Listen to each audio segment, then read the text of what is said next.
The courtroom falls silent as Judge Stephanie Boyd stares down the fence. Are you telling me the victim's lying? What happens next could derail a plea deal, a verdict, and a man's future? Possession of a controlled substance penalty group 1 gram to 4 grams. That's a third-degree felony. The range of punishment is anywhere from 2 to 10 years in prison and up to a $10,000 fine. Did you understand? Well, here's the thing. You haven't been a good mom to him. And sometimes we have to take stock of our life. And if you take stock of your life, you haven't been a good mom to him, because otherwise you wouldn't be here for this. All right. The court is calling 2018 CR 12678, State of Texas versus Erica Monique Rodriguez. Can I have parties announced for the record for the state? Brittany Sparks. Defense. John Robertson from Ms. Rodriguez. And are you Ms. Rodriguez? Counsel, I'm showing you the discovery. Have you received all the discovery in this case, and did you review it? With court will find that the state is in compliance with Ms. Rodriguez. I'm showing you what's entitled application for community. So did you review that with your attorney? Did you understand it? And did counsel, next I'm showing you what's entitled true bill of indictment. Did you review that document with your attorney? Did you understand it? Counsel, do you waive the reading of the indictment? I do. State, are you proceeding on the indictment as presented? No, Judge. And Judge, I'm sorry. I Oh, forgot. no I problem. think Let me it's count see. one. Two. Oh, count Count two. two. Waiting. All right, any objections to the waivers of counts 1, 3, and 4? All right, I'm going to show you what's entitled court admonishments and defendants waivers and affidavit of admonitions. Did you review that with your attorney? Did you understand it? Did you sign it in all the appropriate places? And Ms. Sparks, I know it's just you and Daniel here, and Daniel's out. If you want to continue to confer Okay. and just answer when I need a response from you. Okay, thank you. You're welcome. All right. Did you understand that what you're charged with in count 2 is possession of a controlled substance penalty group 1 gram to 4 grams? That's a third-degree felony. The range of punishment is anywhere from 2 to 10 years in prison and up to a $10,000 fine. Did you understand? If you have a plea bargain agreement with the state, the court does not have to follow your agreement. If for any reason the court does not follow your agreement and gives you more than you bargained for, the fact that you entered a plea will not be used against you, and you will be allowed to withdraw your plea. Did you understand? Restitution should bring justice, not confusion. But this case is anything but clear. Did you understand you have a right to jury trial, a right for you or your attorney to cross-examine and confront any witnesses the state would call them the right to remain silent? Yes, ma'am. Did you understand by entering this plea bargain agreement, you were giving up those rights? Yes, And did you intend to give up those rights and enter into a plea bargain agreement in this case? yes, ma'am. Counsel, has your client been able to provide you with any defenses? She has. Do you believe she has a rational as well as a factual understanding of the charges against her? I do. Do you believe she's currently competent and was legally sane at the time of the offense? Yes, sir. Ms. Rodriguez, has anyone threatened you, coerced you, or placed you in fear to get you to enter this plea? No, ma'am. Has anyone promised you anything other than the plea? No. Are you satisfied with the way you've been represented? Yes, ma'am. Are you a U.S. citizen? Yes, ma'am. Court will find that defendant has knowingly and voluntarily waived her right to jury trial. Showing you the plea bargain page. Did you review that with your attorney? Did you understand it? Yes, ma'am. According to the plea, state is proceeding on count 2. Punishment is to be assessed at 5 years in the prison. State recommends community supervision. They will take in consideration county court cause number 636-158, 697-151. Did you understand that to be the plea? Yes, ma'am. Defense? Yes, sir. State? Yes, Judge. Showing you the paragraph entitled waiver of appeal paragraph. Did you review that paragraph with your attorney? Did you understand it? Did you sign it in both places? Yes, ma'am. Did you understand by signing that you're waiving your right to appeal? The only items that can be appealed are written pretrial motions that have been filed, heard, and ruled upon by the court. Did you understand? Yes, ma'am. Counsel, there being such motions. I know. Next, I'm showing you outside the plea bargain agreement. State is requesting that your community supervision be for a term of 5 years. There'll be a TAP evaluation and 120 hours of community service restitution. Did you understand those are recommendations from the state, and the court does not have to follow those recommendations? Then to the offense that's charged in count 2, how do you plead? Guilty, not guilty, or no contest? State, any evidence? Yes, Judge. States Exhibit 1 and all attachments. Objection. All right, Ms. Rodriguez, I'm showing you what's entitled waiver and consent to stipulation of testimony and stipulations. Did you review that document with your attorney? Did you understand it? Did you sign it in all the appropriate places? Yes, Your Honor. Again, did you understand you have a right to jury trial, a right for you or your attorney to cross-examine and confront any witnesses the state would call on the right to remain silent? Did you understand that today the state will be presenting evidence in the form of witnesses' statements and police reports and lab reports but most importantly, there will be no live testimony. Did you understand? Yes, sir. Court will find that defendant has knowingly and voluntarily waived and consented to stipulation of testimony and stipulations. Court will accept into evidence states exhibits 1 and attachments and review the same. All right, after reviewing states exhibits 1 and attachments, the court will find there is sufficient evidence to find you guilty, and the court will find you guilty. Are we proceeding with sentencing? Yes, Your Honor. Anything you wish to say on behalf of your client? Your Honor, I asked the court to follow the agreement. Erica's, we talked about this. She's got some changes to make in her life, and she's going to use this as an opportunity to make some positive changes, kind of head in a better direction for her and her son. All right. How many children do you have? I have 4 total. What are their ages? One's 8, but he's in Washington, with his adopted family, and then I have 2 girls, 17-year-old, an 18-year-old, and my 3-year-old son. And who is the 3-year-old with? Right now, he's with my mom and dad. But my mom recently got, she's in a wheelchair now, so he's trying to take care of him, and so I'm able to come out and continue being mom to him that I have been since he's been born. I'm all he knows. Did the victim inflate damages? The defense thinks so, and the judge isn't amused. Well, I'm trying. here's the thing. You haven't been a good mom to him. And sometimes we have to take stock of our life. And if you take stock of your life, you haven't been a good mom to him, because otherwise you wouldn't be here for this. Is Child Protective Services involved? Who's your Child Protective Services attorney? She doesn't have one yet, Judge. It's a fresh case. I actually spoke to the caseworker yesterday. They haven't filed paperwork yet, Okay. but it sounds like there may be a situation. I talked a little bit with Erica this morning about it, that they may be a temporary custody situation where they get her on a plan Mhm. and with the goal of getting the child back with her. But it's kind of at the beginning of that stage. She hasn't had an attorney appointed yet. Okay. How far did you go in school? 11, Why didn't you graduate? because I got pregnant with my oldest. So what have you been doing? Because your oldest is 18 now. So what have you been doing to better yourself employment wise? I was working with my boyfriend's mom because she owns a warehouse, and I've been working and helping just like with shipment and stuff like that. And Is this Isaiah Salinas? no, Okay. Who is this boyfriend? Kyle Herrera, Kyle what? Herrera. Herrera. Okay. Does he have criminal history? No, Does he have a drug issue? no. Do you have a drug issue? So, and have you been with Kyle while you've had this drug issue? Yes, but he's more like because he's working, like it makes me want to work, like he's like a positive influence in my life. Here's the thing. This is what I've discovered on my time on the planet. I tell everybody I'm in the twilight of my life or the fall of my life, because I don't expect to live to be 200. It'd be nice if I did. But if everybody lives to be 200, then that means that we can't retire till we're 160. Who wants to do that, right? But this is what I've discovered. I've discovered that usually people who have the same interests gravitate towards each other. For example, if somebody invites me to a lunch with marathon runners, I'll show up because I'm supporting maybe somebody else who's a marathon runner. But we're not going to hang out on a day-to-day basis. We're not going to discuss what type of shoes they wear. You know why? Because I'm not a marathon runner. That's just not what I do. When people have drug addictions, usually the people they're with have drug addictions, or either they enable them. So I know you're not going to sit here and try to tell me that Kyle doesn't use drugs.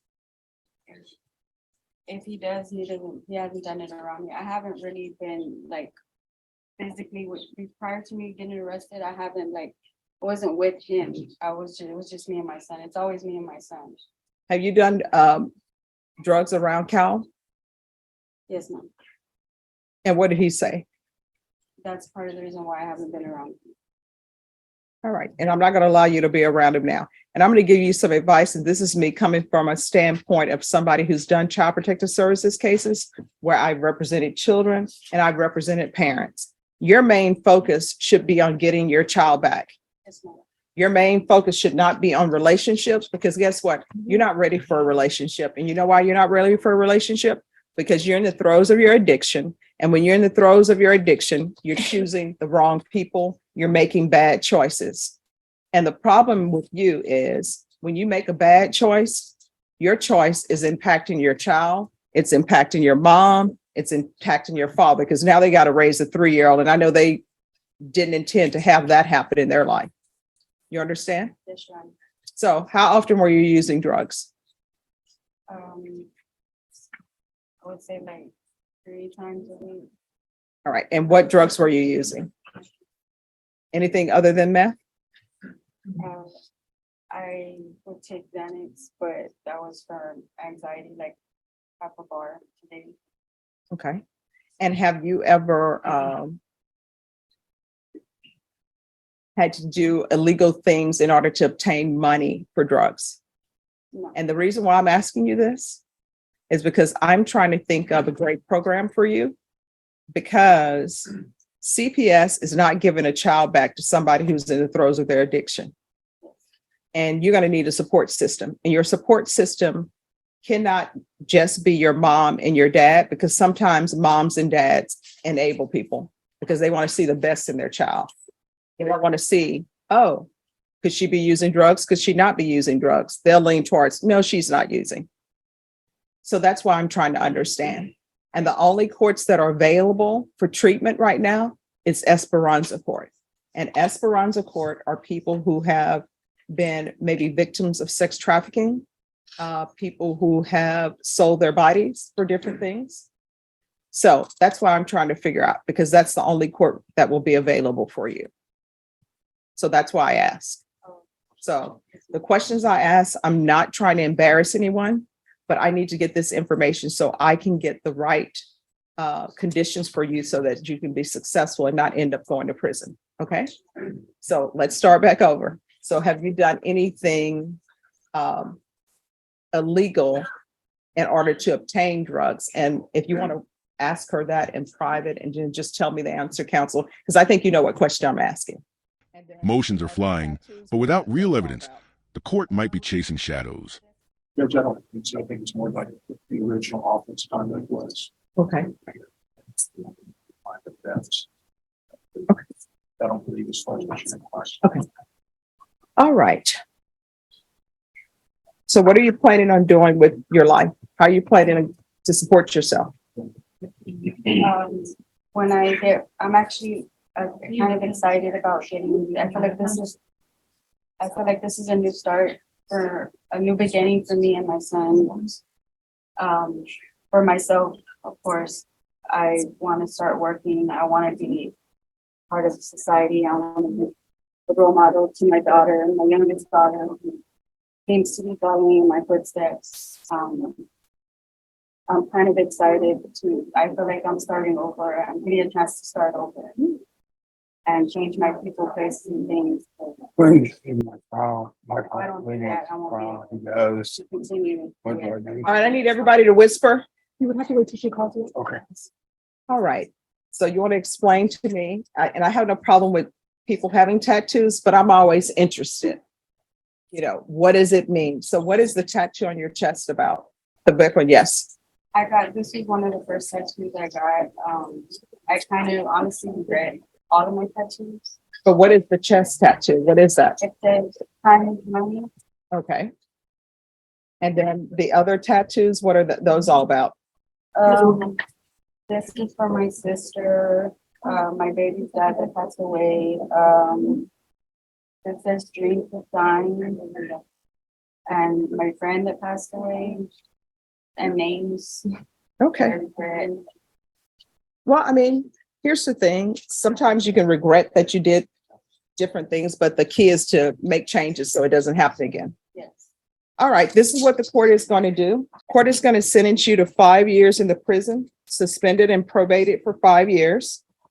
Take in consideration county court cause number 636-158, 697-151, 120 hours of community service restitution. 40 of those hours will be waived if you provide proof of the COVID vaccination. The court is not requiring you to get the COVID vaccination, but if you do with the booster, 40 of those hours will be waived. Parenting classes and the remaining of the hours will be waived once you complete parenting classes. If CPS gives you parenting classes, which they should, that can count towards this. There's going to be CPS compliance. No unsupervised contact with minors. No contact with Isaiah Salinas or Cal Herrera. There's to be regular reporting by Zoom or in person. I'm going to want field visits 3 times per month until further notice. If probation wants one of those field visits or wants the field visits to count for her reporting, it can. I'm going to want the UA hotline. And with the UA hotline, she needs to call every day and at least be tested 1 time per week. And probation, if you feel like she is accomplishing things, then we can taper that off. But when I say taper it off, we don't go from she's testing every week to she's only testing once a month. And usually you all will send me a notice and I'll put the changes in there. Proof of employment within 30 days. There's to be no employment as a home health care provider or with minors. You're going to either need to get your GED or get some kind of trade school so you can better yourself, okay?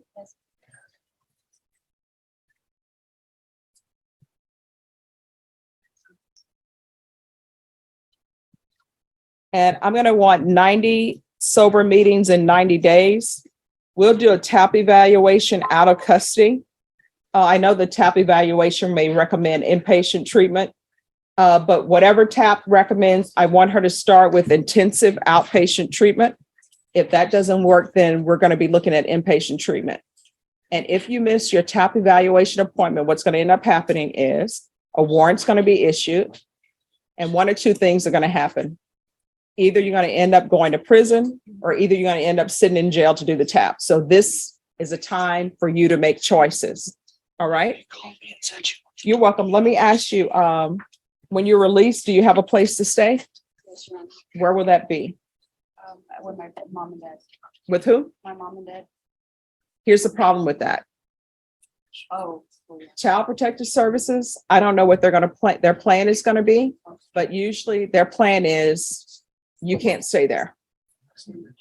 So I think there is a program. Judge, Yes. The CPS worker told me yesterday that they're probably going to take temporary custody. She wants me to let her know what happened today, whether she's going to be sentenced from the bench or not. Mhm. So I can let her know that. I think they'll probably take temporary custody of this child, and she'll have a presence. Okay. Well, I'm not your CPS attorney, but this is what I can tell you. Your child is 3 years old. You will find on the CPS side that when a 3-year-old or a 1-year-old is placed in care, in foster care, everybody wants it because it's a cute baby and they feel and they want it. So, well, I say it, they want the child because everybody loves the little babies, right? So you're going to have to make sure that you do everything that's asked of you. And I don't know, they may decide the baby can stay with your parents, but you can't live there. So we're back to the point. If you are not allowed to live with your parents because the child is there, do you have a place to stay? Honestly. All right, probation, is there, can you look into a sober living house for her? Yes. So I'm going to put here, defendant to reside at sober living house. And I think there's Victory Outreach. There are a couple that have that. Okay. I do have my aunt, if the CPS goes to where I can't stay with my mom and dad, I do have my aunt, which is my mom's sister, that I can stay with. She's blind and deaf, but if that doesn't work out with my mom and dad, I can go there, or Insurance records, conflicting testimony, one judge, one big decision. you so the probation. All right, probation, this is what we'll do. If she can get placed in a sober living house directly from jail, then I want her in a sober living house. If it's going to take some time, she can reside with her aunt for 2 months, but then she needs to go to a sober living house because I need you with somebody who knows what addiction looks like and not enable. You understand? All right. Is there anything else with regards to sentencing? Is there anything else you need from the court to be successful? You said so. Probation, is there anything else she needs? No. All right, Ms. Rodriguez, I'm going to show you what's entitled Trial Court Certification of Defendant's Rights to Appeal. Did you review that with your attorney? Did you understand it and did you sign it, Yes, you are. counsel? Because this is a plea bargaining agreement, because I followed your plea bargaining agreement, and because you waive your right to appeal, you do not have the court's permission to appeal. Do you understand? Yes, you are. Because this is a felony conviction, you're not allowed to own or possess any weapons or ammunition. If you have a question over what a weapon or ammunition is, you need to speak to an attorney. Do you understand? Yes, you are. All right, good luck to you. We can get off the record. I always ask a lot of questions because I want to make sure that the conditions of probation are tailored for you as an individual, not in general, okay? All right, do better. You're welcome. Who's here on Samuel Rodriguez?